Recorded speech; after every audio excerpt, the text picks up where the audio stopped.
दिल्ली जैसे संवेदनशील और चाक चौबंद सुरक्षा घेरे में रहने वाले शहर में मुख्यमंत्री पर हमला हो जाना अपने आप में बड़ा सवाल है। लेकिन इस बार मामला और भी अजीबोगरीब इसलिए हो गया क्योंकि आरोपी ने जो कहानी पुलिस को सुनाई उसने जांच को नए मोड़ पर खड़ा कर दिया है। पुलिस के अनुभवी अफसर भी पहली बार किसी आरोपी से ऐसी दलीलें सुनकर हैरान रह गए हैं।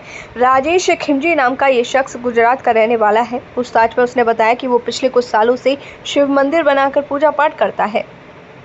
उसी दौरान उसे भैरव स्वरूप के दर्शन हुए। राजेश का दावा है कि भैरव बाबा कुत्ते के रूप में उसके सामने आए और आदेश दिया कि वो दिल्ली जाकर मुख्यमंत्री से अपनी बात रखे।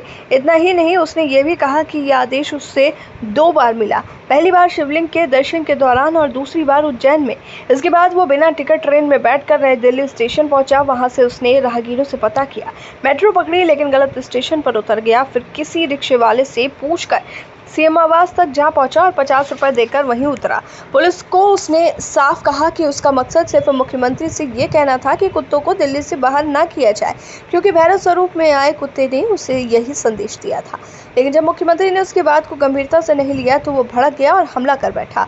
पूछताछ में राजेश ने यह भी कहा कि वो किसी साजिश के तहत नहीं आया था और ना ही भागने का कोई इरादा था। वो तो शाम की ट्रेन पकड़कर वापस गुजरात लौटने वाला था। इस घटना से पहले भी उसका विवादों से सामना हो चुका है। मई महीने में वो अयोध्या गया था, जहां किसी मुद्दे पर धरना देने बैठ गया। वहां मौजूद सुरक्षा गार्ड्स ने उसे जबरन हटाया और उसकी पिटाई भी की। शायद तभी से उसके भीतर व्यवस्था के प्रति गुस्सा और असंतोष पनप रहा था। अब सबसे बड़ा सवाल यही है कि क्या यह हमला महज किसी मानसिक असंतुलन का नतीजा था या फिर इसके पीछे कोई और वजह छुपी थी। पुलिस लगातार पूछताछ कर रही है, लेकिन आरोपी के बयान इतने उलझे और कल्पनात्मक हैं कि हर बार जांच भटक जाती है।